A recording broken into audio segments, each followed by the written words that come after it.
Una ta mapadayon diri sa tuang pagpanaguban. Ako unang tibayaon ng tuang provincial director sa 11 Upper CDC, Reader Reserve Infantry Battalion sa Philippine Army diri sa Davao del Sur. Si Lieutenant Colonel Anwar Osilis. Sir, may hapon ni Mada, sir.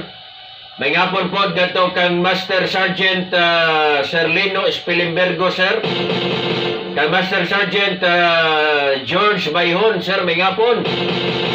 Kang Master Sergeant Fernando Pusadas, sir, may hapon ni Mada, sir.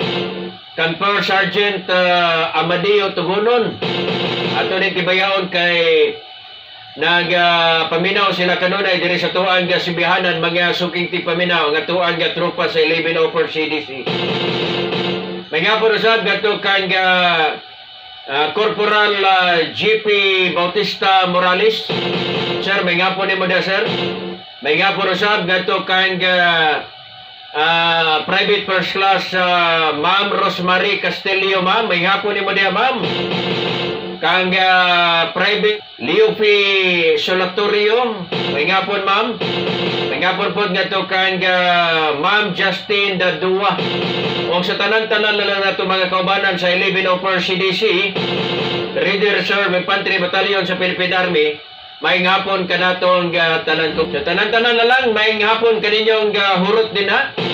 Sa mga naminaw karon sa 100.1 Rock FM Radyo Bandilio Digos ug sa Rock FM Radyo Bandilio province-wide.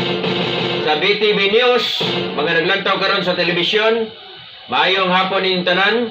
O sa mga naminaw karon sa Aksyon Teleradyo News FM o sa Radyo Ronda, maayong hapon.